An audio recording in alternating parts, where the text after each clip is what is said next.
участников первой группы.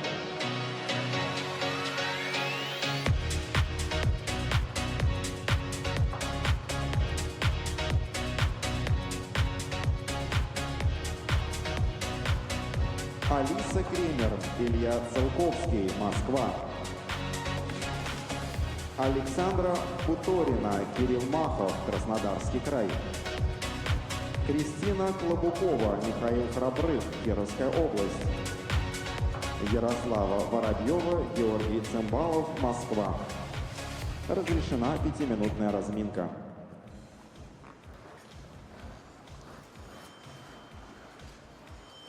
Первый канал начинает трансляцию из Москвы, где проходит юниорский гран-при России по фигурному катанию на коньках. Это 5-й этап. И сегодня танцоры представят нам, совсем молодые, но уже такие красивые, представят нам свои ритм-танцы. А прокомментируют для вас эти соревнования Василий Соловьев и чемпионка России по танцам на льду Елизавета Худайбердиева. Приветствую. Здравствуйте, Василий. Здравствуйте, уважаемые зрители. Отличная обстановка, такая вся спортивная, все подтянутые, все в работе. Да, может быть, зал не самый большой, да, может быть, публики не так много, но зато все в каком-то очень деловом, таком хорошем контексте. И ребята все такие, как это сказать, подтянутые и... В тонусе. Да, в тонусе. Хорошее выражение. Мы сейчас представим участников, потом еще немножко наверняка и поболтаем о том, чего ждать от этих соревнований. Здесь в первой группе участников будет 4 пары. Первая из них и тренеры этой пары на ваших экранах. Алиса Кремер и Илья Целковский. Тренируют их Ксения Румянцева и Елена Волобуева. Они будут танцевать сразу под лихую, такую мощную композицию, я бы даже сказал, провокационную, то есть сразу настроение будет задано очень мощное в стиле 90-х, то настроение, которому мы благодарны танцам в этом сезоне. Кристина Клобукова, Михаил Храбрых будут, Александра Буторина, Кирилл Махов будут кататься следующими, ученики Марьяны Котовой из Сочи, Краснодарского края. 10-е место на 4-м этапе юниорского гран-при. Бронза на всероссийских соревнованиях памяти Серебровского. 8-е место на 3-м этапе гран-при в Казани в октябре 2024 года. Бронза на турнире на призы олимпийского чемпиона Климова в Сириусе. Это в декабре прошлого года. В общем, есть призовые места у спортсменов. Интересно будет посмотреть, как они в этом сезоне катаются еще раз. Кристина Клобукова, Михаил Храбрых. Это из Кировской области, где функционирует спортивная школа «Дымка». На чемпионате Кирова 6-е место в прошлом году. Тренирует их Татьяна Кротова, Ирина Федоровых и... Мне кажется, это одни из самых юных участников сегодняшнего турнира, сегодняшнего соревновательного дня. С очень такой вкусной, мармеладной программой и музыкальной составляющей ребята выступают. Будем за ними наблюдать и желаем им удачи на премьере на этапе гран-при. Ярослава Воробьева, Георгий Цымбалов катаются последними в этой группе. По 18 лет ребятам, и их тренирует Наталья Линичук, которая работает в Академии фигурного катания «Ангелы Плющенко». Эти ребята будут кататься под Мадонну. Бронзовые призеры первенства Москвы, победители на всероссийских соревнованиях памяти Русакова и на юниорском гран-при в Магнитогорске 6-е место, где мы, собственно, с ними познакомились. Вот интересно, у юниоров в этом году, получается, ну и вообще у танцоров, 2 обязательных танца в ритм-танце, 2 рисунка. В прошлом году, насколько я понимаю, был 1, да, пасодобль? Да, пасодобль был 1, только серии было 2. А также сейчас получается, что... Это получается, что в этом году нужно больше уметь всего разного, еще перестраиваться так технически. Перестраиваться, это да, это правда, но просто по своему изначальному положению обязательные танец, такие как румба и квикстеп, они просто по своей составляющей короче и по количеству шагов меньше, чем тот же пасодобль. И поэтому Международный союз конькобежцев и техком ISU решили, что нужно юниорам немножечко усложнить жизнь.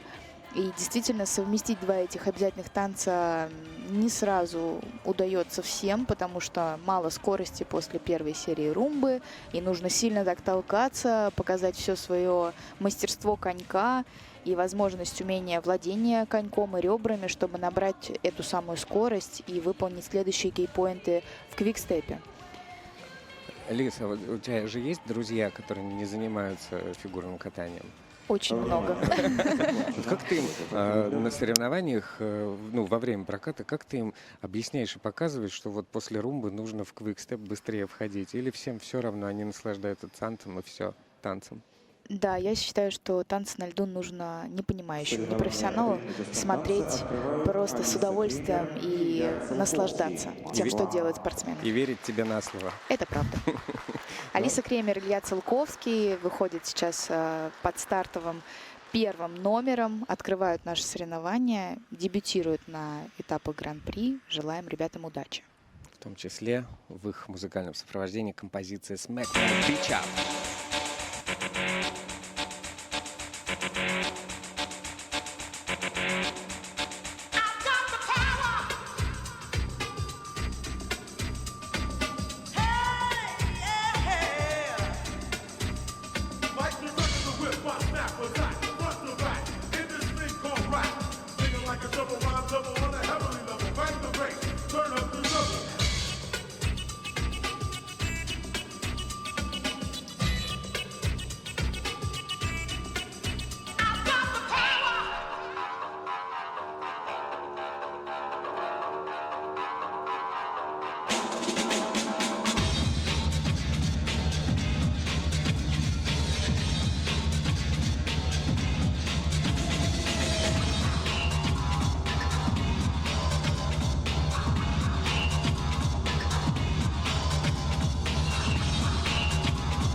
Алиса Кремер и Илья Целковский мощно задали такой ритм, да, сегодня нашим соревнованиям.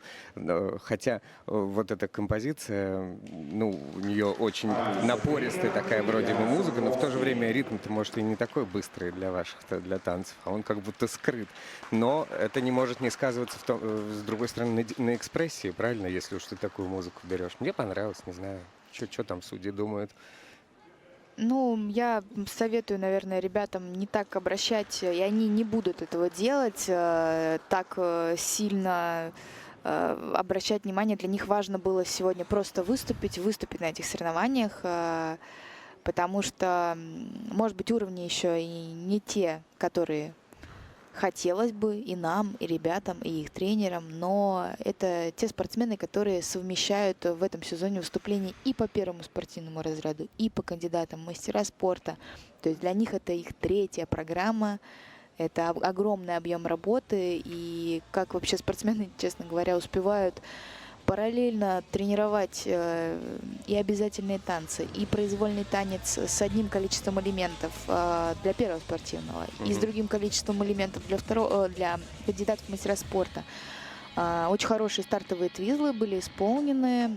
Может быть, хочется немного больше скорости продвижения, но по синхронности и по исполнению самих поблизости твизлы были очень приличные. Сейчас вот у нас ключевой момент в обязательном танце показывают, который, к сожалению, никак не был засчитан на никакой уровень. Базовый у нас стоит, да? Ну да, базовый. но он, я не понимаю, он будет еще пересмотрен или нет. Еще и экстра шаг пока стоит галочка у наших ребят. Вот сейчас была очень интересная находка, совершенно неожиданная, когда Илья ложится и буквально чуть ли не брейкданс начинает тут нам исполнять. Мне очень нравится, очень гармоничная пара, очень красивая статная партнерша, цепляющая зрителя и очень свободно двигающаяся, и такой яркий партнер Илья. Поздравляю с отличным дебютом, выходом. Ребята не перенервничали, сделали свой максимум, как мне кажется. Ну вот им все-таки, да, базовый поставили уровень румбы. То есть получается, что 2,50 базовая оценка, плюс совсем никаких плюсов. И в итоге получается 2,50. Симпатичные ребята. Причем они так здорово еще в образ вживаются. Вроде они такие милашки-пушистики, а здесь в этой такой мощной программе очень здорово выступили. Удачи им. Александр Буторина и Кирилл Махов из Сочи. Они катаются под пение Натальи Орейро.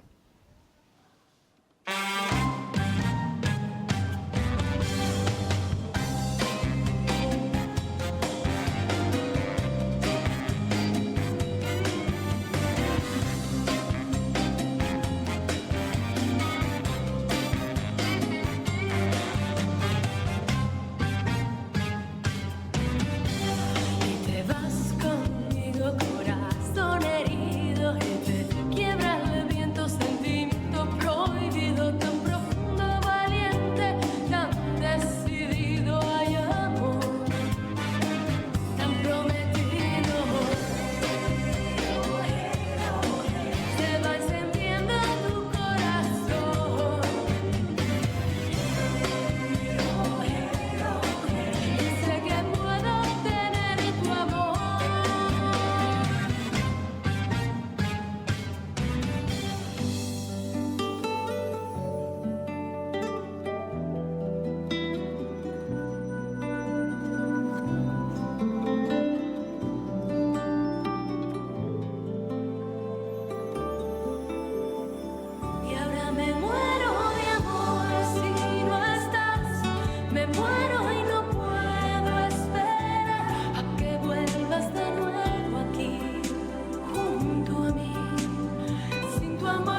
прекрасный образ и не выходит из него даже по окончании программы. Поздравляем, Александр Буторин и Кирилл Махов. Отличная программа, мы ее уже второй раз видим. Да, совсем Видели в недавно Казани. видели в Казани мы ребят. И сегодня, как мне кажется, прокат удался более успешно, ежели неделю назад на Казанском льду. Еще, не знаю, отметили ли вы, Василий, но на разминку, на представление Александра выходила в так называемой узнаваемой, скажем, красной кепочке, так как у нас нельзя же использовать аксессуары во время Да. выступлений. Поэтому вот, чтобы для проработки образа Саша выходила в кепке на представление. И, как мне кажется, ребята абсолютно точно попали. И у них очень классное взаимодействие на протяжении всего проката. Им видно, что очень нравится то, что они делают. Опять же, уровни сложности пока не самым высшим образом у нас отражаются. Второй уровень для румбы и, к сожалению, только базовый уровень для квикстепа. Хотя вот в Казани они сделали второй уровень в квикстепе. Ну вот не пошло, видимо, сегодня чуть-чуть. Но зато само общее впечатление от проката мне как-то вот по ощущениям показалось, мне больше понравилось. Больше в пляс, что ли, меня пускала эта программа сегодня, да. И хочется отметить, что ребята такие очень... Ну вот она, та самая эта кепка.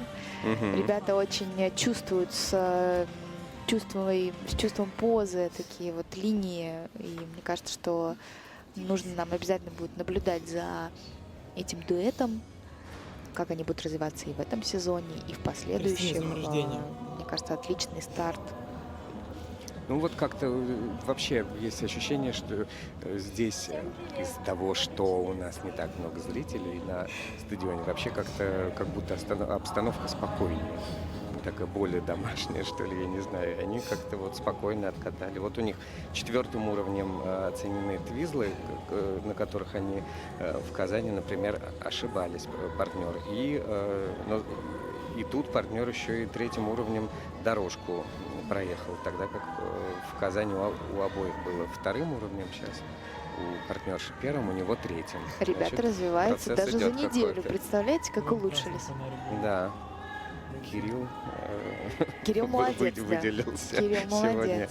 выделился в паре в том числе. Желаем им кепка, завтра. наверное, чтобы же всё еще получилось. пригодится, если это будет потом где-то в каком-то шоу использована, да, программа. Это же всегда с заделом на что-либо делается. Они чуть-чуть уступают своим оппонентам, причем прежде всего по компонентам. Занимают 2-е место на данный момент. А на льду Кристина Клобукова и Михаил Храбрых.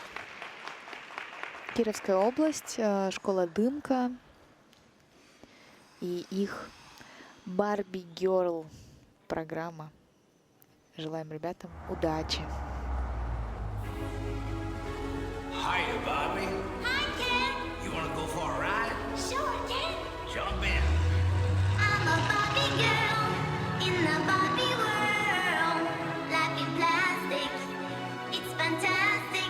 You can brush my hair, undress me everywhere. Imagination, life is your creation. Come on, Barbie, let's go party. I'm a Barbie girl in the Barbie world. Life is plastic, it's fantastic. You can brush my hair, undress me everywhere.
Ну, здорово, здорово.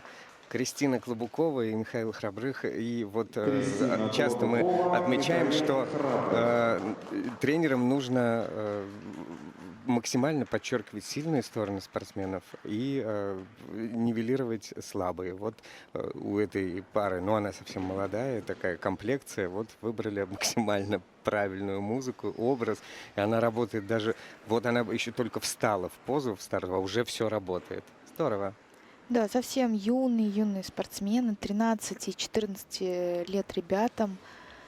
И я полагаю, что это их первый сезон, дебют на юниорском льду. Да, вы правы, Василий, что с первой позы уже хотелось улыбаться, смотреть на эту программу, наблюдать. Классная постановка, отыгранная как у Барби и Кена. Чуть ребят, конечно, еще пока пошатывает на этих кейпоинтах, но видно, что они стараются, выстаивают, знают, сколько им нужно стоять, счетов, какой шаг сделать. Была допущена ошибка на твизлах и у партнерши, и у партнера. Конечно, пока им тяжеловато совладать со всеми техническими требованиями этого ритм-танца, но они стараются и находят множество каких-то интересных и акробатических, и хореографических находок. Передают образы очень артистичные спортсмены. Ну а правильно вот получается сказать, что все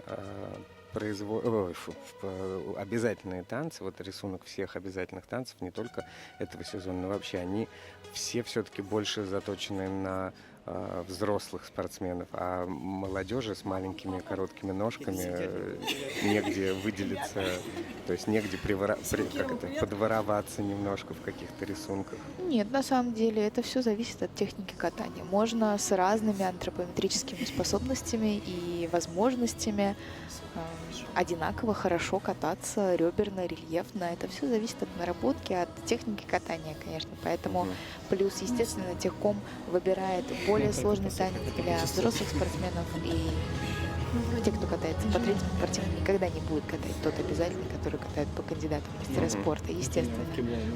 Вот, так что у ребят все в их руках и в их ногах.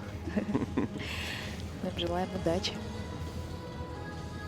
Вот мы видим, что твизлы у них первого уровня оценены, и дорожка первого уровня, и пока судьи все никак не могут определиться с румбой. А, нет, вот все-таки определились, что базово ее оценивают, и лишний шаг. Последнее место они занимают с таким серьезным отставанием от других спортсменов. Пока по технике далеки от того, чтобы конкурировать с более крепкими парами. Но с точки зрения представления и, конечно, танцевальности, они большие молодцы. И все впереди. Пожелаем им удачи. А на льду Ярослава Воробьева и Георгий Цимбалов. Те самые ученики Натальи Леничук из «Ангелов Плющенко». И катаются они под Мадонну. What are you looking at?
Как мы уже говорили на этапе в Магнитогорске, да, они выступали, то, что программа с историей, целый спектакль, который нам Ярослава и Георгий здесь представляют на льду. Ну, а почему ты качала головой, когда они катались? Переживала из-за обязательных рисунков? Да, переживала я из-за обязательных рисунков, потому что сейчас мы будем внимательно следить за тем, как меняется техническая оценка и техническая детализация обязательного танца касательно особенно квикстепа. Дело в том, что очень много возможно потерять баллов на как раз-таки этих обязательных танцах, если вдруг в распечатке будет виднеться такая галочка напротив элемента. Что это означает? Это значит, что был исполнен либо дополнительный какой-то экстра шаг во время обязательного танца, либо было что-то исполнено не так, как предписано по рисунку. Это сразу влияет негативно на отрицательные джои и роняет уровень на 1 за счет этой галки. То есть так вот кажется, что пара сделала все, что нужно, и все очень хорошо, а потом сильно они уступают своим преследователям в баллах. Вот я, конечно, надеюсь, что, может быть, бригада этого не заметит. Вот сейчас нам покажут прямо как на раз. твоих словах. Вот сейчас у нас в судейском протоколе не эта показали. галочка и появилась. Но была исполнена вот очень хорошо поддержка по дуге с сложным хватом, когда партнер не держит партнершу, ставит ее с одной ноги. Очень вот здорово хореографически начиналась параллельная дорожка шагов, которая мне по постановке очень понравилась. Желаю ребятам тренировать ее и делать ближе, более синхронно, параллельно. Ну и уже заиграла, конечно, эта программа.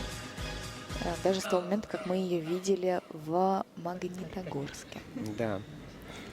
Да, и мы видим как раз-таки в квикстепе галку, и, соответственно, сразу уровень падает с первого, изначально поставленного, до базового. При том, что в Магнитогорске сделали на второй.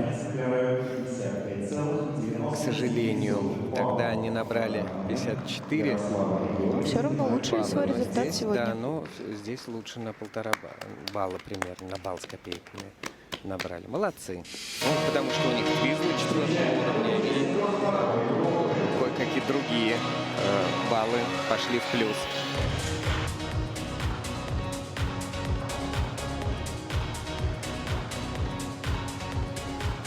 Лилия Литенко, Глеб Солович, Московская область, Нижегородская область. Влада Берникова, Матвей Шипилов, Москва. Александра Финохина, Никита Иванов, Москва. Полина Жарова, Алексей Столяров, Москва. Полина Неганова, Богдан Шамков, Пермский край, Москва. Разрешена 5-минутная разминка.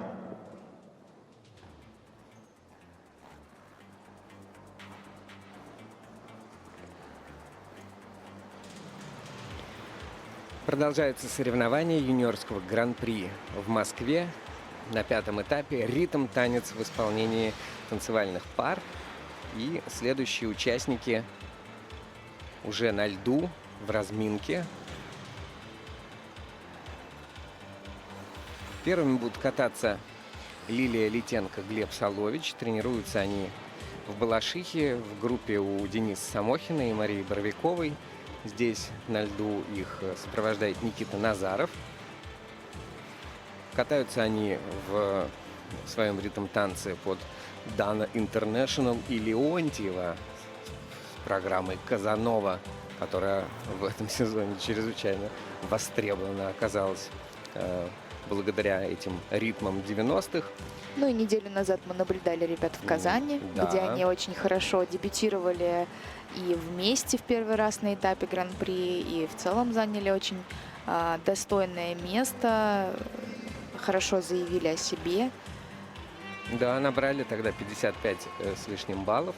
сейчас будем смотреть, как у них этот результат. Ну, опять же, это же не прыжки в длину. Понятное дело, что и судьи там могут где-то чуть больше, чуть меньше подставить на какие-то десятые, сотые. Никогда не предугадаешь, потому что это все равно все субъективно, все равно это Бригады по ощущениям. разные всегда, Бригады конечно. разные, угол зрения разный, ну, немножко. Поэтому, но, тем не менее, ориентироваться так или иначе на результат, конечно, может. Тогда они стали 5-ми на Гран-при России в Казани. Вслед за ним катаются Влада Бердникова и Матвей Шипилов. Это, в свою очередь, ученики Анжелики Крыловой и Людмилы Алексеевой. 12 место на этапе Гран-при в Красноярске. Там всего 50 баллов они набрали. Серебро на всероссийских соревнованиях Серебровского. 8 место на мемориале Рабер. 12 место на первенстве Москвы. И 5 на соревнованиях Русакова. Ну, такие результаты пока разнобойные. Вместе они катаются один сезон. Откатались. Так что все еще впереди. Александра Финохина и Никита Иванов. Это спортсмены, которые тренируются у Сергея Мозгова. Также в группе Юлия Тульцева, Кристина Кример, Анна Яновская. Под мотивы латины катаются у нас ребята в этом ритм-танце. Мы их уже могли наблюдать, по-моему, в Красноярске, да? Нет, в Казани они были. Нет, точно их не было в Казани. Мне кажется, что Александр и Никита были в Красноярске. Потому что уже у меня один сплошной турнир со всеми этапами Гран-при. Уж простите, зрители. Но мне кажется, что ребята проявляли себя в Красноярске и очень неплохо. Очень у них заводной, яркий, в ритме, как я уже сказала, латинских права, мотивов. да, Красноярск. 10 место они тогда заняли в Помню, ритм-танце. помню. Глаз Ватерпас. Полина Жарова, Алексей Столяров. По 17 лет данным спортсменам. Будет еще она у нас одна, Мадонна, и музыка в ее исполнении, ВОК. Ребята катаются в штабе Светланы Светланы Алексеевой и Елены Кустаровой. Если меня не изменяет память, то первый сезон ребята вместе, но уже успели выступить на некоторых турнирах в Москве. Наконец мы Светлану Львовну видим, а то очень было уже много стартов, все время Елена Владимировна на всех стартах. Я уже даже спрашивал, а где? У них огромная группа, Да. очень много спортсменов, и, конечно, нельзя бросить всех в Москве. Нужно тренировать и готовить других спортсменов к другим этапам Гран-при. А на ваших экранах Полина Неганова и Богдан Шамков. Пермский край, Москва. 15-19 лет ребятам. Они уже выступали один раз в Магнитогорске, заняли там 11 место. Тоже музыка, латинские мотивы. Полина Генсен сейчас у вас на экранах. Наш молодой, подающий огромные надежды тренер из Перми. Скажем так, выводящий регионы в топ, обращающий внимание на себя в танцах на льду. Уже спортсмены судорожно закатываются, последние секунды разминки, находятся на льду, переживают, конечно. Я про Полину в интернете читал, что у нее какое-то время она пыталась заниматься еще бизнесом, кофейню открыла. Ого! Да. Ну вот я не знаю, продолжается этот бизнес или нет, но в какой-то момент он был, и там все спортсмены на соревнованиях и какие-то там тренировки ходили пить кофе от Полины. Ничего себе. Ну, человек предприимчивый во всем, прекрасно. Желаем удачи во всех начинаниях и тренерам, и спортсменам, но здесь нас прежде всего, конечно, интересует спортивный результат.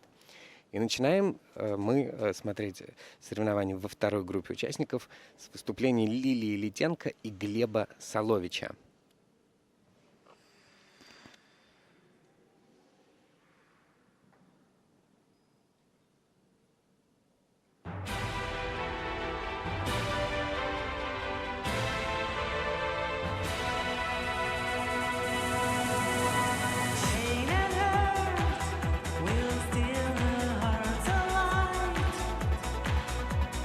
Like a queen in all her glory.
до грешных рук Казанова снова заводит меня. Танец ночного огня. Я одинокий бродяга любви Казанова. Вечный любовник и вечный злодей сердцеед. Но соблазнять не устану я снова и снова. Так и останусь бродяга один Казанова. Так и останусь бродяга один. Так и останусь бродяга один. Так и останусь бродяга один Казанова. Какой классный темп дали сейчас в своем танце Лилия Литенко и Глеб Солович. Я прям ахнул, с какой скоростью эта поддержка вращательная была выполнена. И очень Эффектно. музыкально было сделано, очень музыкально поставлено. Вихрем таким ребята пронеслись. Напором Быстро, это на же было нас. быстро. Да, правда. Нет, Ну. поддержка была действительно очень качественно исполнена, и хорошие надбавки в плюсовой зоне у ребят. Твизлы были очень здорово исполнены. Хочется только, чтобы первый твизл был все-таки чуточку поближе, и тогда...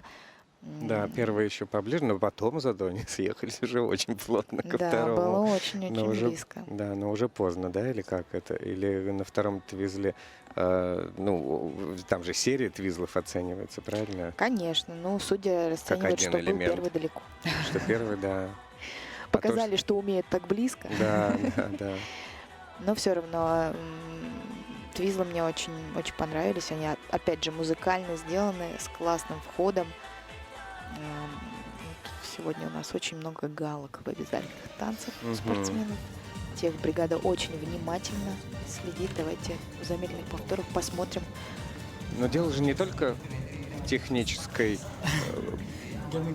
не только в технической же бригаде дело, правильно? Это же, наверное, ну, имеется в виду, что ребята тоже упускают, а не потому что... Нет, конечно, техническая бригада, и я это буду говорить из раза в раз. С соревнований на соревнования, Василий Анатольевич. Что? Невозможно ничего нарисовать, если что-то не Ну сделано да, или да, да, сделано. да. Все должны замечать технические специалисты, и это делается только для того, чтобы спортсмены развивались и в следующий раз уже не исполняли никакие ошибки. Вот ты как-то рассказывала, ну, отмечала, что в правилах есть такой пункт, что если ты 3 серии твизлов делаешь в ритм танце, то в произвольном уже ты 3 не можешь. Это как усложнение С, да, по-моему, идет? Да, это группа С. А вот, Василий Анатольевич, вы да, просто поражаете простите. меня своей осведомленностью. Ну, Я подожди, жму вам ну, руку. да. Я Группа просто С. пытаюсь понять, вот, а как спортсмен решает все-таки им 3 делать в ритм танце или 3 там? Это от чего Музыкальная зависит? постановка. То есть больше на постановку Да. ориентируется, да? А ребята набрали 57,69 балла, улучшили свой результат, с чем мы их и поздравляем. Промежуточное первое место. Москва. Да? Влада Берникова, Матвей Шипилов из группы Анжелики Крыловой будут кататься под Бритни Спирс. Желаем ребятам удачи в ритме танца. Надеемся, что у них получится все, что они задумали.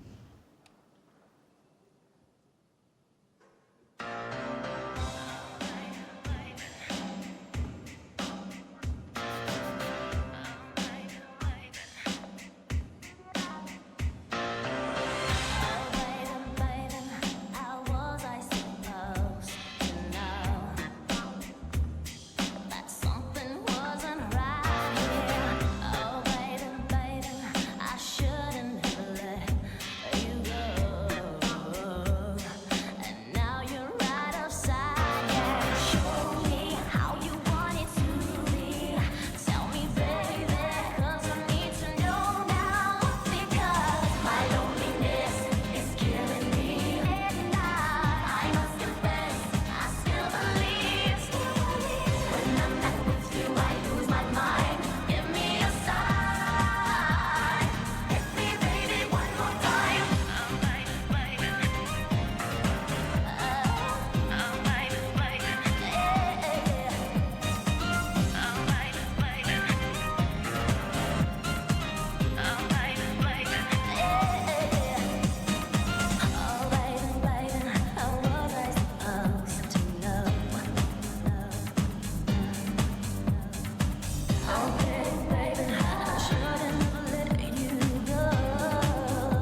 again.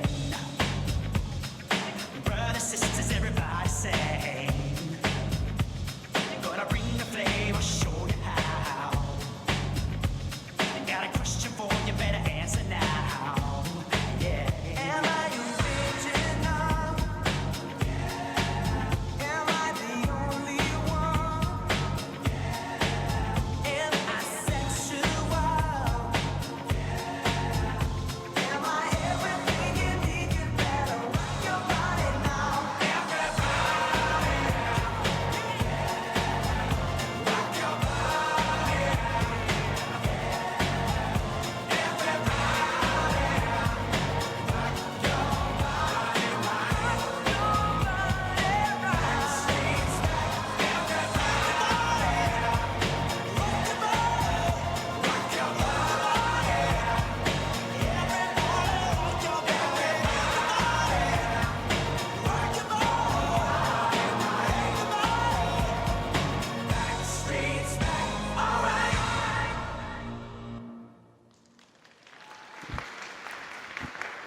Влада Берникова, Матвей Шипилов.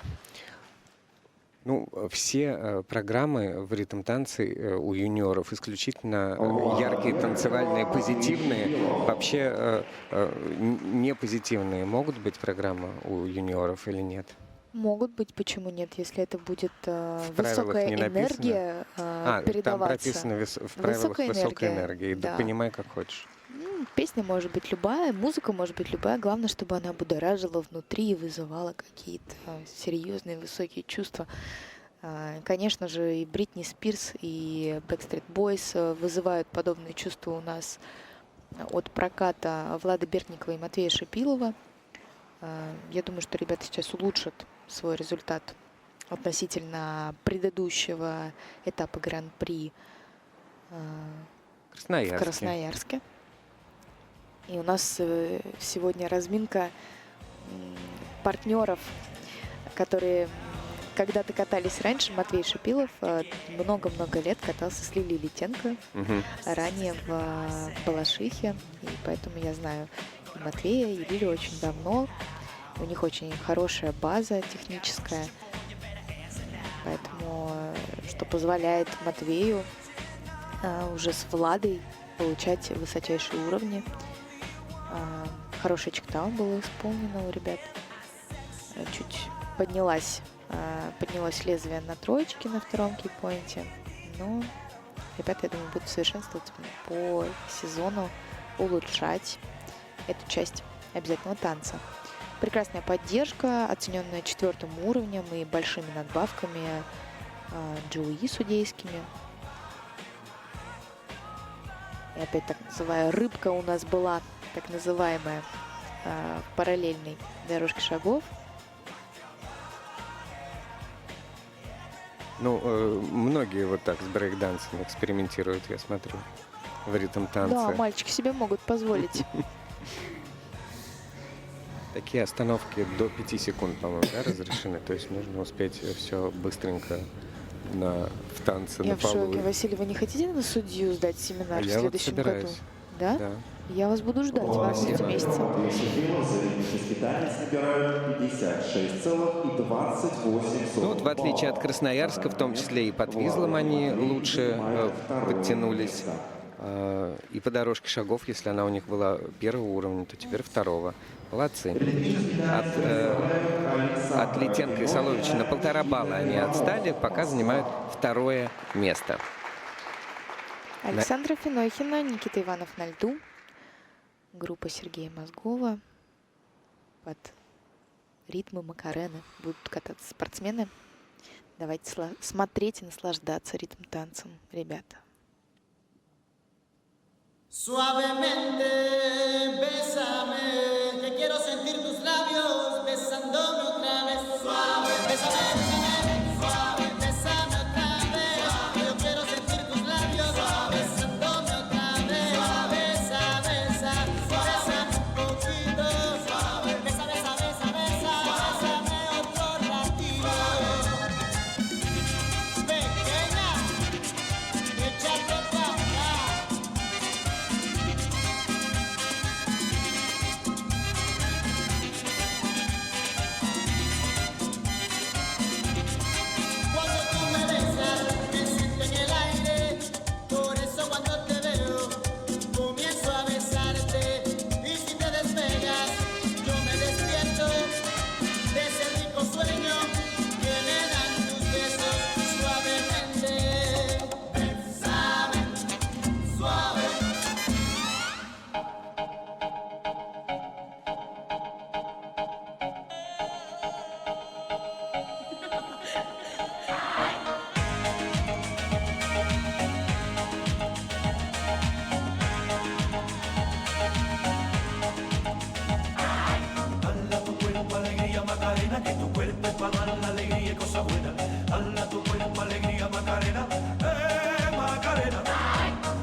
cosas buenas. Bala tu cuerpo, alegría, Macarena. Macarena. Bala tu cuerpo, alegría, Macarena, que tu cuerpo es para dar la alegría y cosas buenas. Bala tu cuerpo, alegría, Macarena. Macarena.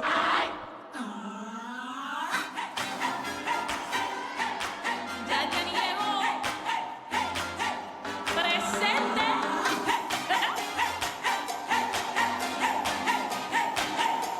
Here we go. Let's get loud, let's get loud. Turn the music up, let's do it. Come on, people, let's get loud, let's get loud. Turn the music up to hear that sound. Let's get loud. Let's get loud. Let's get loud. Let's get loud. Let's get loud. Let's get loud.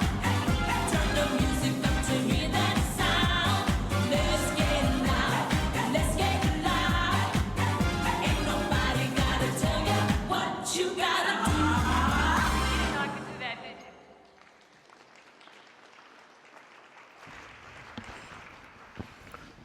Ну что, зажигательные ритмы продолжаются, и не сбавляется настрой на стадионе, как будто мы сейчас в каком-то очень летнем, Александра Финохина, Никита очень Иванов. теплом курортном местечке, а не на окраине Москвы, холодной.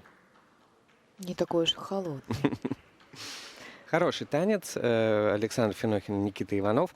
У меня вопрос технического характера. Вот когда мы смотрим исполнение некоторых там элементов, тех же двизлов, если вот видна какая-то шероховатость в исполнении, там корпус пошатнулся или еще что-то, это влияет на уровень или нет? Или это влияет только на оценку Это может судейского? повлиять на уровень, А вот а как? может не повлиять. То есть Поэтому зависит от- загорается красненьким. Вот мы видим у нас Зависит от сейчас. технической бригады, как они Конечно, рассудят. а они ставят кнопочку, называют повтор, ревью, и пересматривают в замеренном повторе, ищут, были ли действительно, помешало ли это пошатывание, например, в твизлах, Да. помешало ли это пошатывание корпусом, остановился ли ботинок. То То есть во время пошатывания корпуса может быть... Но все равно ботинок же самое главное, правильно? Конечно, же? конечно.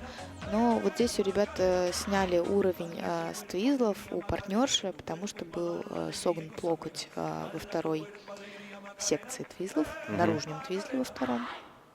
Но в целом как бы серия была исполнена очень неплохо. В конце решил вот только пошатнуться партнер, и также вот споткнулась на параллельной дорожке партнерша. Да, Это на ваших повлияет экранах был на- этот повтор. Вот как раз эти твизлы, первый твизл очень неплохо, можно ближе, конечно, можно, но параллельно, синхронно, а вот здесь вот локоточек, по-моему, это левый локоточек сгибается у Александры, и поэтому только третий уровень сложности. То есть всего лишь из Конечно. согнутого локоточка сейчас уровень Конечно. съехал у партнерши. Ясно. Такие вот эти танцы на льду. Суровые. Ясно. Ну, то есть Но прокат был хороший, мне понравилось. Меня зарядили Александра настроением. Финохина, Никита Иванов за ритмический вся танец тренерская набирает команда 56,99 собралась и балла. наблюдают На данный момент оценки, Александра которые и Никита на занимают второе полбалла место. примерно поменьше, чем у Лилии и Глеба. И второе место Александра с Никитой Соревнования занимают на данный момент.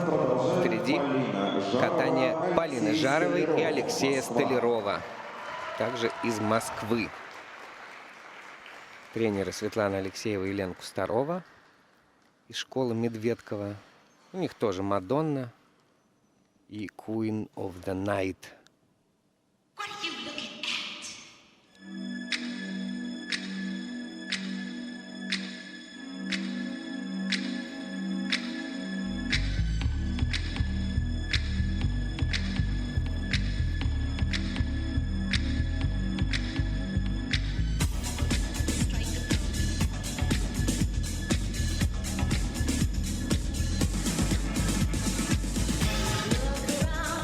Everywhere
Ну как, вам еще одна Мадонна?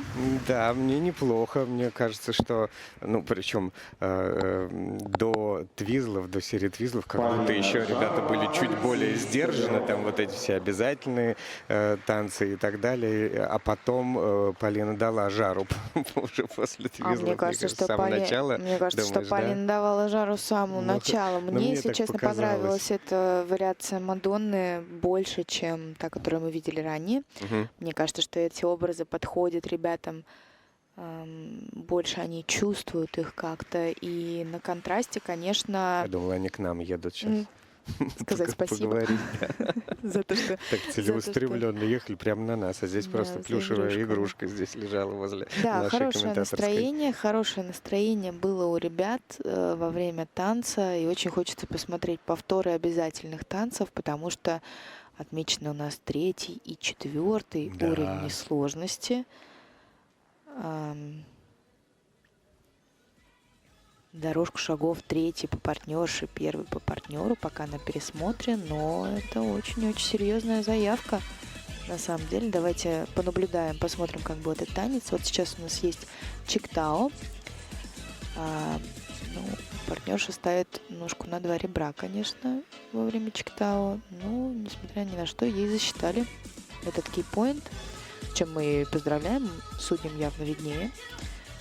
Серия твизлов. Очень синхронная, очень параллельно руки работают.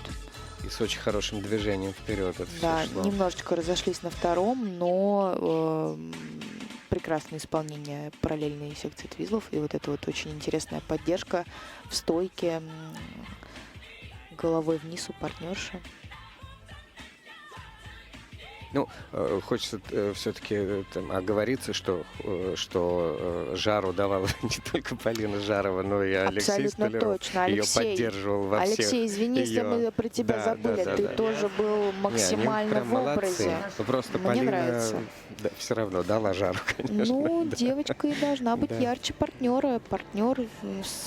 Главная задача партнера презентовать свою партнершу и Да. Вряд ли Алексей не ревнует мешать к ей. ее яркому образу. 100% нет.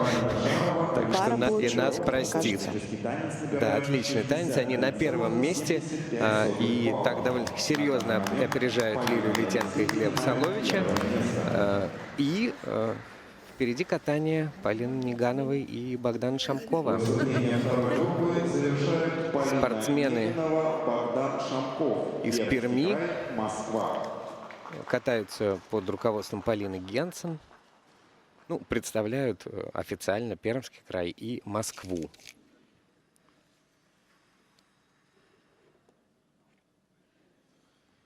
Магнитогорские были 11-ми, не такой высокий был результат. Посмотрим, удастся ли его улучшить.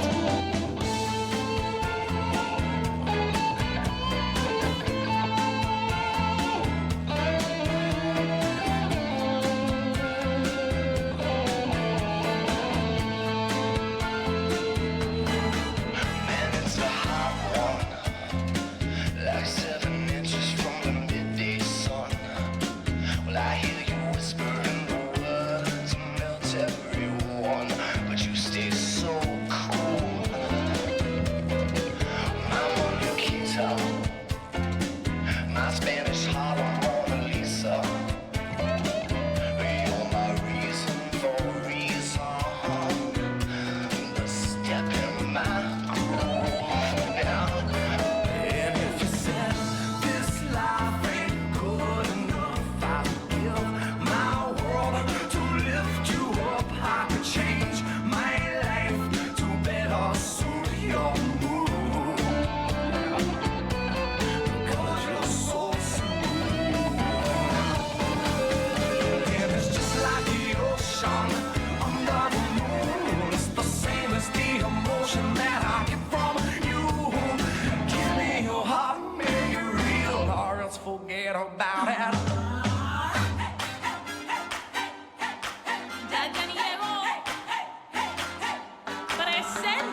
Полина Неганова, Богдан Шамков. Вообще, количество мелодий, такое впечатление, что на свете ограничено. И очень много мелодий повторяется. Мне даже подумалось, что вот бы было здорово, знаешь, вывесили список мелодий. Вот кто успел разобрать по ранжиру какую-то мелодию, тот с ней катается. А если не хватило, 2 раза, чтобы не давать использовать. А то иногда на соревнованиях катаются под одну и ту же музыку. 90-е, там, наверное, и хитов-то... там их много, но раз, и все, и кончились. Ну да, чтобы была high energy, Да, чтобы чтоб была высокая танцевальная. энергия, чтобы совпадало еще с Ритм. темпоритмом под Да. обязательный танец. 1, 2, 3. Вот тебе Энрике Иглесиас и... Не то, что мне неприятно. Мартин. Классная программа, ребята классные, просто... Ну да, не первый раз мы слышим Ловушка. исполнение Дженнифер Лопес и Мгм. ее песни сегодня. Но танец очень интересный у ребят, такой яркий. И я думаю, что сейчас они получат больше по оценкам, чем в Магнитогорске. Мгм. А как И вот серия все-таки... твизлов вот у нас сейчас как раз ребята Да. исполняют перетяжки, не подставляют свободную ногу и сразу входят во второй твизл, что дает им возможность получить дополнительную черту сложности для высшего уровня. И, наверное, еще и оценку хорошую, дополнительную, раз такое, Ну, как раз за то, они- что ты выбираешь, это тебе Нет? не надбавляют. Если ты исполнил это хорошо, это оценивается здорово. Не-не, а если если- ты еще и да. если ты вдруг разошелся на этой перетяжке, потому что Мгм. на одной ноге, то тебе за это снизят, естественно. Просто получается в правилах отмечено, что только один шаг можем делать, да, между твизлами. А Ритм тут танца, получается, вот они на перетяжках нашагали, наверное, сколько раз они Ну, сделали. не меняется же вес, есть вес тела, никуда не переносится, остается на нога одной не ноге. меняется, Да, и если это ты не можно- подставляешь ногу, то это все еще один шаг. Ну, как много? То есть вот сколько можно на одной ноге прошагать между твизлами? Путь от бортика до бортика. Чего себе. Но это сложно, да, Главное это сделать черта. это параллельно, синхронно и войти во второй твизл обязательно. А как вот все-таки простым зрителям получше ориентироваться в тех дугах и шагах, которые делают в обязательном рисунке? Может быть, как-то обращать внимание, не знаю, там, на положение корпуса или... потому что вот На наклон ты конька. иногда говоришь, не сделали чектаун, я в луп уже смотрю на этот чектаун, уже обсмотрелся. И плюс ко всему ты вот говоришь, вроде не сделали, но судя по стилю сделали, а мне что делать? Или простому зрителю? Как нам определять? Любить танцы. Любить танцы, понятно. Спасибо большое за помощь. Любим танцы, разбираемся как можем. Полина Неганова и Богдан Шамков получили не так много баллов, находятся на 8-й позиции после своего выступления в ритм-танце. А лидирует Полина Жарова, Алексей Столяров из Москвы. Такое мощное было выступление, большое количество баллов они набрали и обгоняют своих преследователей на 5 баллов, даже больше. Встретимся после заливки льда.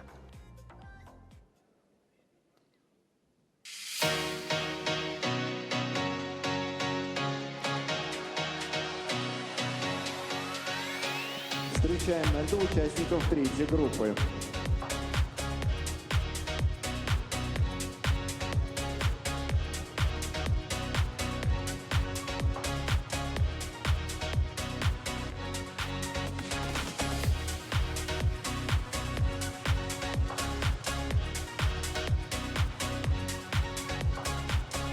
Валерия Бугаевская, Егор Козлов, Санкт-Петербург. Анна Белибина, Дмитрий Кашаев, Москва. Зоя Пестова, Сергей Лагутов, Москва. Дарья Дрожина, Иван Тельнов, Москва. Камила Шарафутдинова, Родион Мурасалимов, Удмуртская республика, Москва. Разрешена 5-минутная разминка.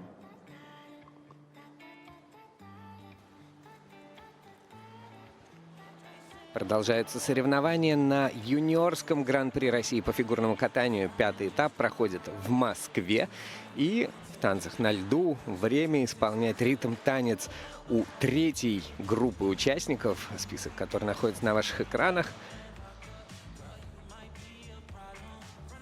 Первыми будут кататься Валерия Бугаевская и Егор Козлов. Тренируются они в Санкт-Петербурге у Елены Соколовой и Кирилла Алешина. выступали в Красноярске, где заняли 14 место. Результат у них был 48 баллов, невысокий. Невысоким он будет и здесь, если они с таким же выступят. Ну, тем не менее, пара яркая, интересная, заинтересовали. Одними только начнем с костюмов. Заинтересовали уже костюмами. В том смысле, что запомнились сразу, и мы, как они появляются на экране, мы их сразу помним. Это же тоже важно, быть запоминающимся. А между прочим, у них на этапе в Красноярске были какие-то проблемы с костюмом. И штраф-балл им отправили, а мы так и не понимаем, почему. Потому что вроде ничего не отваливалось. Может быть, что-то, какое-то нарушение, наверное, они его исправили. Анна Билибина, Дмитрий Кашаев будут кататься следующими. Это еще одна пара из группы Анжелики Крыловой и Людмилы Алексеевой.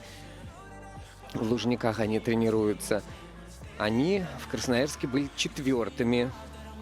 Очень хорошо откатали свои программы в Красноярске. На ваших экранах сейчас тренерский штаб. Анжелика Алексеева, Анжелика Алексеевна Крылова, Людмила Алексеева, Григорий Смирнов, который тоже работает в группе. Знакомые нам мотивы Let's Get Loud будет у нас в ритм-танце у Анны и Дмитрия. Супер популярные мотивы в этом году. Сейчас на ваших экранах Зоя Пестова, Сергей Лагутов, 17-20 лет ребятам. У них техно такая история в комбинации с кавер-песней Бритни Спирс. И ребята выступили на прошлой неделе в Казани. Наверное, не самым лучшим образом для себя. Переволновались, ошибались и в ритм-танце, и в произвольном. Надеюсь, что сейчас нервы пришли в порядок, и они покажут то, что они умеют, на то, на что они способны. Ну да, все-таки они победители финала юниорского гран-при и бронзовые призеры первенств среди юниоров 2 года подряд. И вообще и выигрывали юниорский гран-при в свое время в Казани. Надо брать свое. Плишкин, Рублева, Шефер сейчас на ваших экранах. Тренерский штаб следующей пары Дарьи Дрожжиной и Ивана Тельнова, которые выиграли свой предыдущий первый этап тоже в Москве. Посмотрим, что ребята подготовили, как подготовились они, в какой они форме к этим соревнованиям. Это была не единственная их награда в этом сезоне. Еще они серебряные призеры мемориала Рабер, бронзовые призеры, ну не в этом сезоне, в этом году, бронзовые призеры финала Гран-при. Молодцы, очень сильная пара, мощная. И в завершении не только группы, но и всех соревнований Камила Шарафутдинова и Родион Мурсалимов. Внимание, пары. На ваших экранах были их тренеры Юлия Злобина, Алексей Ситников. Представляют Удмуртскую республику и Москву. Ну и единственные они в этой группе, чуть ли не... и почти что во всех соревнованиях наших сегодняшних будут кататься под российские мелодии. У нас был Казанова, да, вроде же больше ничего не было. А сейчас будут «Руки вверх», «Доброе утро» и Катя Ирис, «Песенка». Серебряные призеры первого этапа в Москве, тоже где они, соответственно, соревновались с Дрожжиной и Тельновым.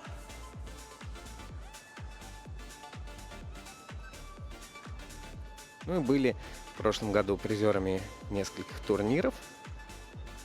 Все очень занятные пары, перспективные, наблюдать за которыми не только интересно, но и полезно.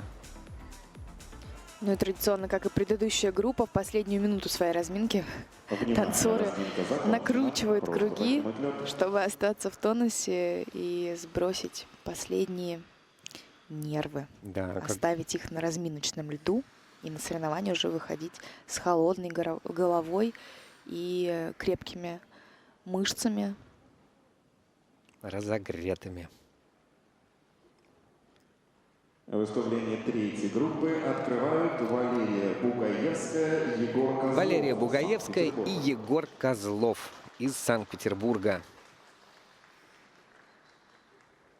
Композиция «We Like to Party».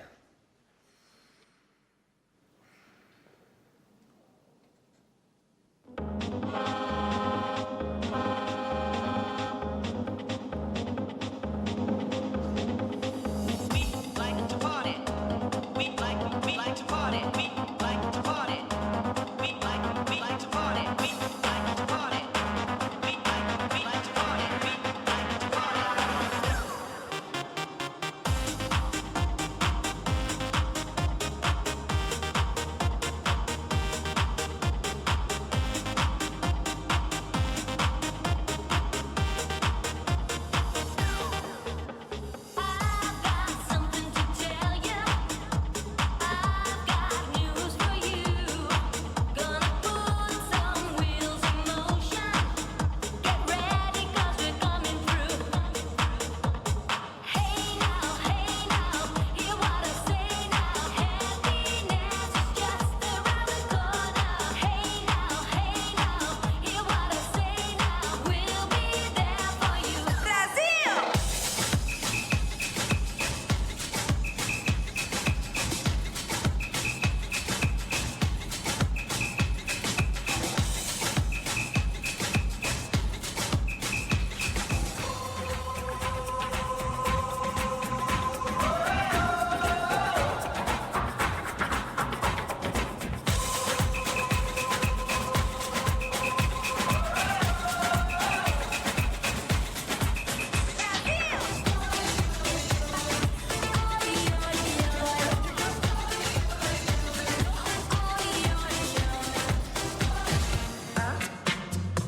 And down, up and down, up and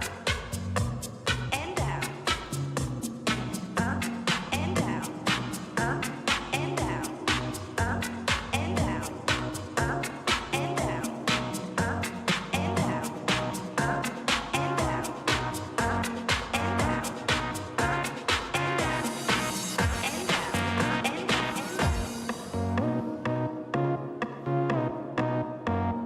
Get up and get down in a different world. What they need is the Venga Boy Man.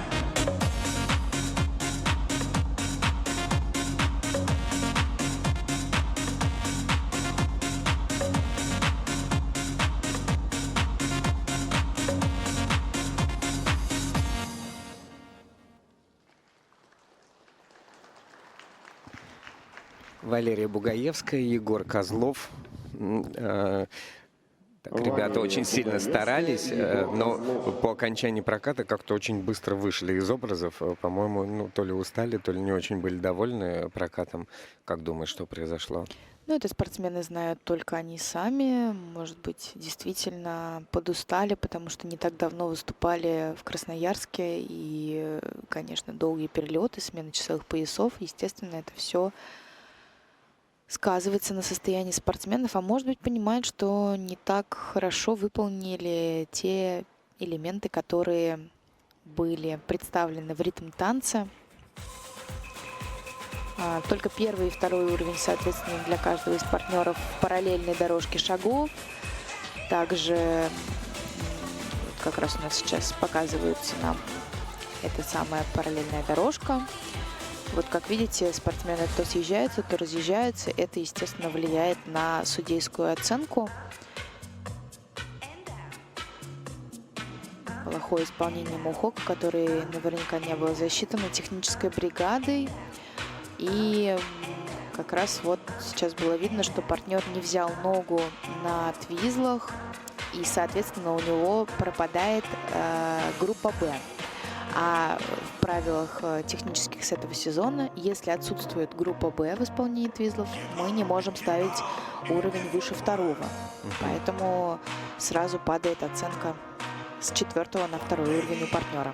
Ну, причем у него твизлы вот уже 2 этапа подряд, получается, 2 уровня. Такой вот сложный элемент для Егора.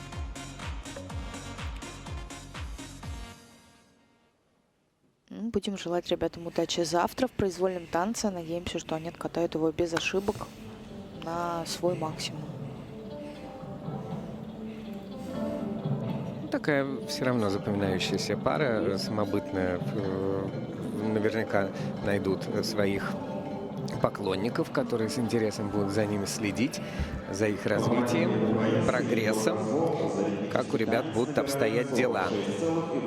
На данный момент они занимают 8-ю позицию после ритм танца. Впереди еще 4 пары будут выступать. Для исполнения ритмического танца приглашаются Анна Билибина и Дмитрий Кашаев Москва.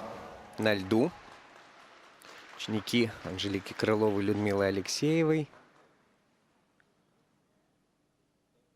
Дженнифер Лопес снова в теме вместе с Риком Мартином.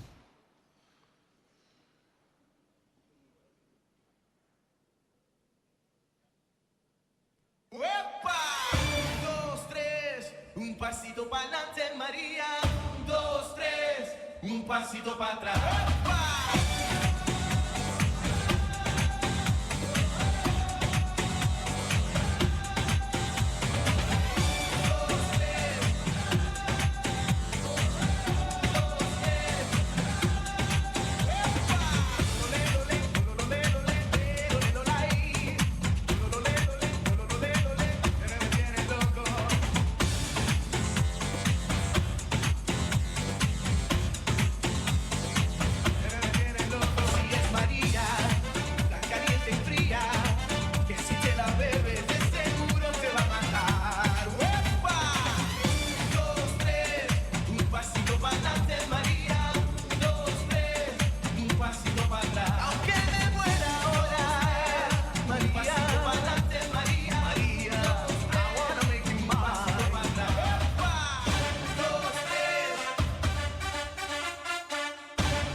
Here we go.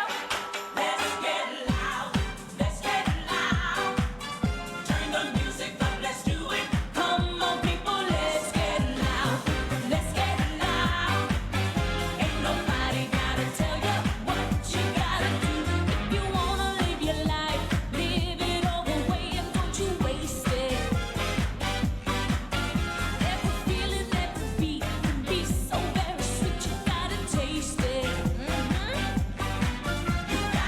You gotta do it. You gotta prove it. Come on, you know what we're here for. Do it. You gotta prove it. Prove it. Be what you say. You gotta do what you wanna do. Say what you wanna say. Go where you wanna go. Just do it. Let's get loud. Let's get loud. Turn the music up to hear that sound. Let's get loud. Let's get loud. Ain't nobody gotta tell you what you gotta do.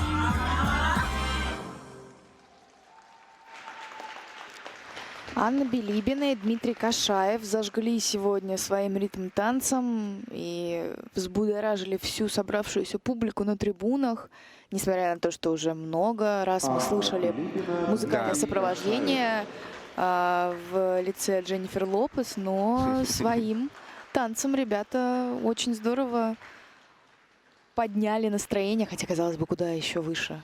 Продемонстрировали, что выбор мелодии не влияет на воодушевление от танца. Конечно, очень здорово.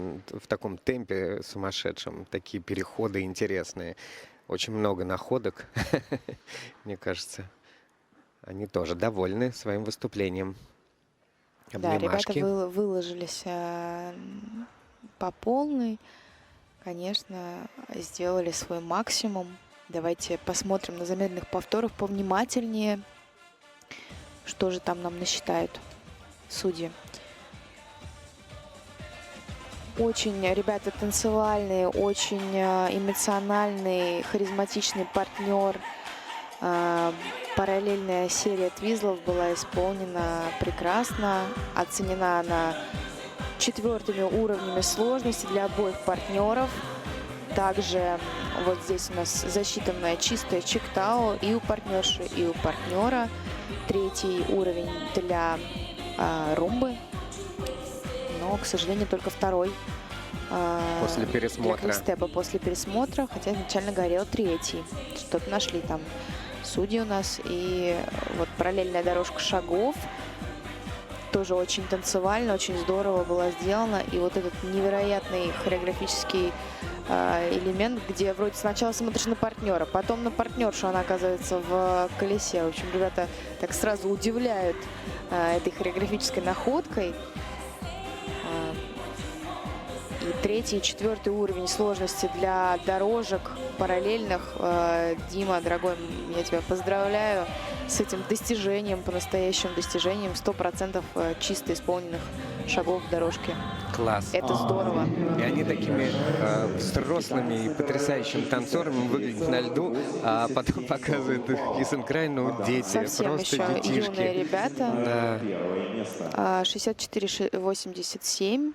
Они впереди на балл, опережая Полину и Алексея. Полину Жарову, Алексея Столярова. Зоя Пестова, Сергей Лагутов, Москва. Зоя Пестова, Сергей Лагутов. Это ученики Александра Свинина, Ирины Жук, Анастасии Шпилевой.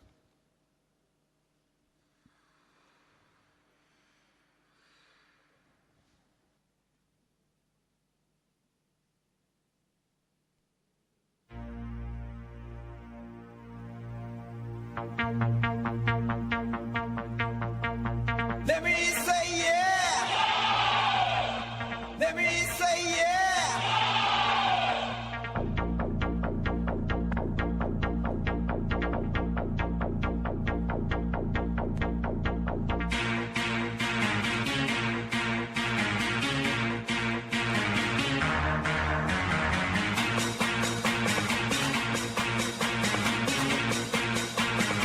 Let me say yeah.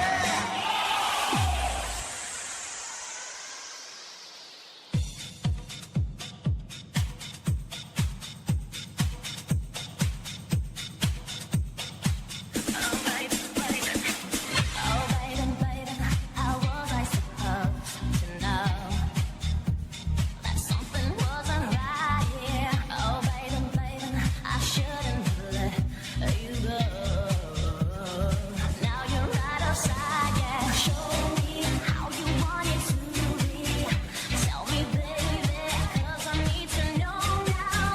Because my loneliness is killing me, and I must confess, I still believe. When I'm not with you, I lose my mind. Give me a sign. Hit me, baby, one more time.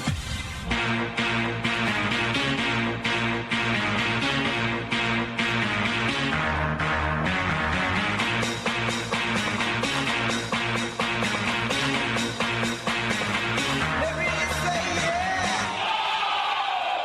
No, no, no, no, no, no, no, no, no, no, no, there's no limit. No, no, no, no, no, no, no, no, no, no, there's no limit. Hard to the core, I feel the floor. When I'm on stage, yo, you ask for more. I'm on the edge, I know the last. I work real hard to collect my cash. Hey, yeah, yeah, hey.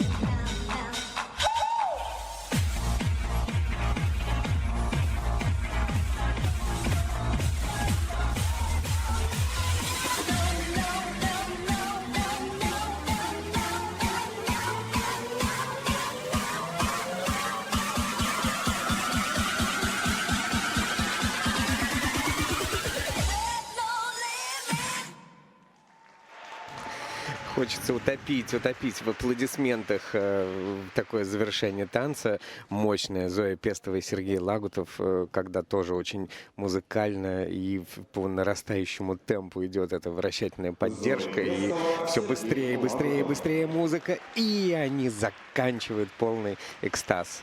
Но Никаких «но», не хочу я говорить ни про какие «но». Не хочется мне говорить ни про какие «но», потому что пара очень стильная, очень взрослая, очень красивая, статная и с классной постановкой, такой необычной для непривычной нашему слуху. Такая музыка, техно, какая-то история. Это сложно достаточно выполнить на льду, подобрать, чтобы это было интересно, чтобы это было красиво.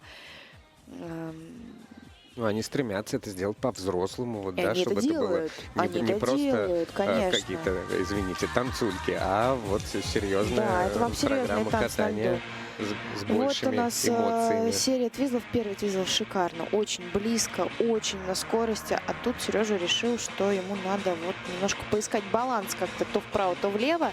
Но то, как вообще ребята делают на тренировке эти твизлы, если они в него попадают, если все получается, то музыкально, на скорости, в пролет, на весь каток, это, конечно, огромный джои.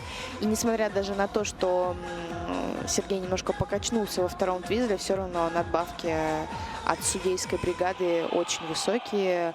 1 балл 60 сотых, и это очень здорово. Только второй уровень на румбе у спортсменов, но 4-й по квикстепу. И квикстеп был исполнен действительно очень-очень здорово. Ну и, конечно, вот эта завершающая поддержка, которая пронеслась через весь каток, и такой интересный выход. Раз, два, и постоянная какая-то смена положения и у партнерши, и у партнера. Но это, конечно, другое дело. Не то, что мы видели неделю назад. Я поздравляю ребят с завершением этого ритм-танца и желаю удачи завтра. Я, кстати, даже не обратил внимания, а вот в судейском протоколе отмечено, что был перехрон, катались после окончания музыки. Настолько я был воодушевлен их завершением танца. А вы уверены, что это тайминг? Ну, Time violation, да, это же не да. поддержка, и больше ничего Да, это не может это быть. перекат. Да, перекат. Или недокат, кстати. Может быть, там меньше 2:40. Это возможно. Быстрее закончили.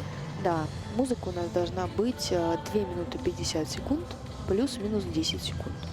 Может варьируется. Если движение спортсменов больше 3 или меньше 2:40, тогда балл штрафа. Потом посмотрим по итогам, переуточним. Но они впереди. На 1,5 балла опережают Билибину и Кашаева. А на льду Дарья Дрожжина и Иван Тельнов. Это уже группа тренеров Екатерина Рублева и Иван Шефер и их хореограф Сергей Плишкин.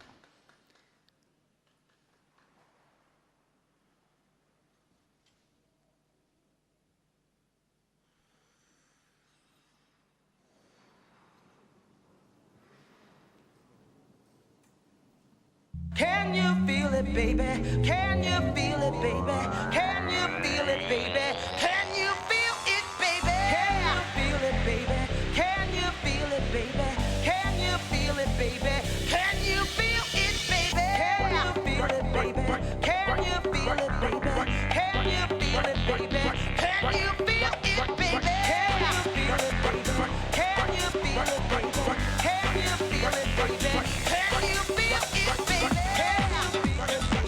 Can you feel it, baby? Can you feel it, baby?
Дарья Дрожжина и Иван Тельнов закончили свой ритм-танец на такой прекрасной ноте.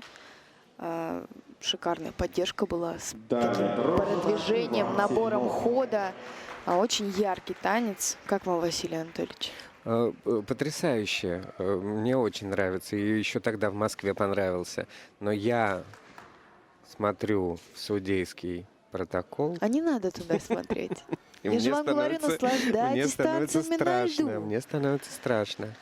Потому что все Ой, элементы все под элементы на пересмотре, Это значит, что вот на экране все отмечено красными квадратиками, и значит, что-то ищут еще, при том, что уже на твизлах поставлен там первый у партнерши, да, после срыва. Это вот меня больше всего пугает, почему у партнерши первый уровень твизлов. Потому что была ошибка во втором твизле. Я, если честно, смотрела на Ивана, когда он исполнял эту секцию, этот элемент, поэтому нужно пересмотреть нам, что там случилось у Дарьи. Второй уровень румбы. Не засчитали чиктау ни у партнерши, ни у партнера. Четвертый уровень квикстепа. И на поддержке тоже что-то пересматривать собралась техбригада. Кажется, Яркий уже всё-таки, такой да. наработанный, накатанный да. танец. Уже вот как по маслу идет каждое движение. И взаимодействие классное у ребят. Вот у нас второй твизл. Раз. Не было двух оборотов. Не было двух оборотов. Это базовое требование для того, чтобы можно было поставить выше первого уровня в твизле. Поэтому только первый для Дарьи. Здесь вот немножко тоже разошлись на параллельной дорожке шагов во время исполнения элемента твизла. Но во всем остальном мне параллельная дорожка понравилась на самом деле. Было близко. Так, смотрим на чиктау. Прыжком немножко жестковато сделал Иван. И как мне показалось, что по прямой выехала из первого чиктау Даша. Так, а что с поддержкой? Вот у нас движение, движение, движение, движение. А что с поддержкой? Что-то с ней не так? Почему пересматривают? В смысле? Почему-то решили пересмотреть. А может просто насладиться тем, как хорошо Иван вращал в положении этот элемент. Ну, может, считают секунды с точностью там до микронов.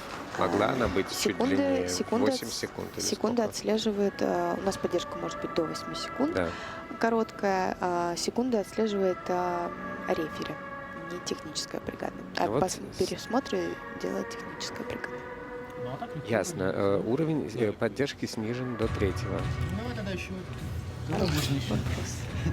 Я не увидела там ничего. Возможно, техбригада заметила остановку, потому что более детально пересмотрела вращательное движение в поддержке. Таким образом, по 4-му уровню только квикстеп остался оцененным. И они не добирают по техническим элементам 2 с копейками балла. И тоже на 2 балла отстают от Зои Пестовой и Сергея Лагутова. Занимают 3-е место. А впереди выступление Камилы Шарафутдиновой и Родиона Мурсалимова. Ученики Юлии Злобиной и Алексея Ситникова катаются под группу «Руки вверх».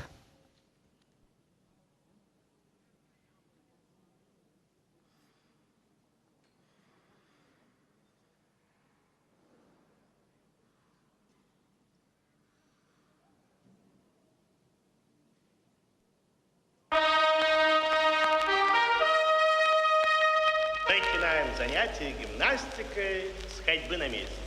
Приготовьтесь. Раз, два, три, четыре. Раз, два, три, четыре. Руки вверх.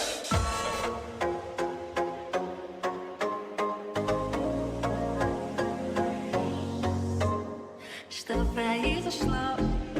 Сама не понимаю песенку одну. Весь день я напеваю, все мои друзья поют со мною вместе. Может быть и вы споете эту песню. Ла-ла-ла-ла-ла.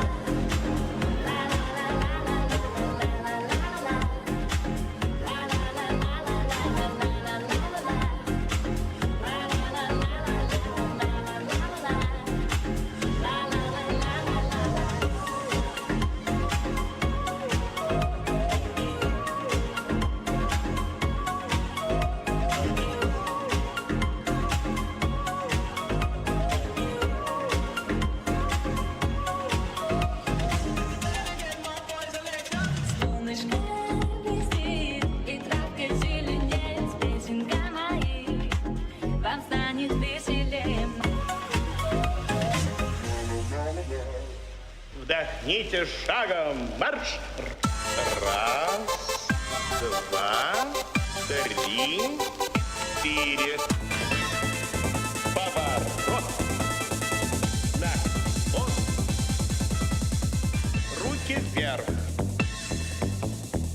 Руки вверх. Руки вверх. Руки вверх. Руки вверх. Руки вверх. Еще раз, еще раз, еще раз, еще раз. Бегом, марш!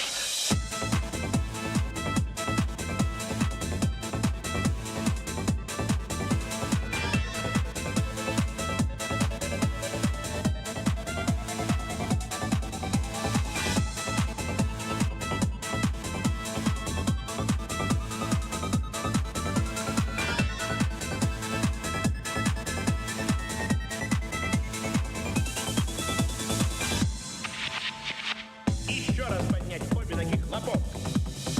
Еще раз поднять обе ноги, хлопок. Еще раз, еще раз, еще раз, еще раз, еще раз поднять обе ноги, хлопок. Дышите равномерно. Дышите равномерно. Руки вверх, руки вверх, руки вверх. Наши занятия окончены. Такую вот зарядку провели Камила и Родион. Да, с хорошим юмором мы еще их в Москве отметили в свое время. Когда это было, уже не вспомнишь начало серии Гран-при. 5 этапов назад. Серебряными призерами они тогда стали. Да, интересная у них находка веселая в их программе. Ну и достаточно сложный выбор музыки на самом деле. Я Да, изначально, чем когда... именно? Ну, вот ее так, если вот послушать отдельно, сложно представить, что под нее можно какой-то прям танец сделать. Но у ребят это получилось, у их тренерского штаба Алексея Ситникова и Юлии Злобиной получилось сделать это. И танец действительно выглядит очень ярко, очень здорово. Ну, Юлия с Алексеем вообще любят поэкспериментировать. Да, они наши экспериментаторы. И завтра у ребят тоже интересная очень программа. Образы, такой вот небольшой инсайдик. Я Так. знаю, что Родион у нас студент Гарварда, а Камила девчушка из обычной школы. Вот они встретились на дискотеке. И несмотря на то, что такие разные, сплелись в одном танце. Причем он студент Гарварда, а она девчушка из Саранска, да, или как?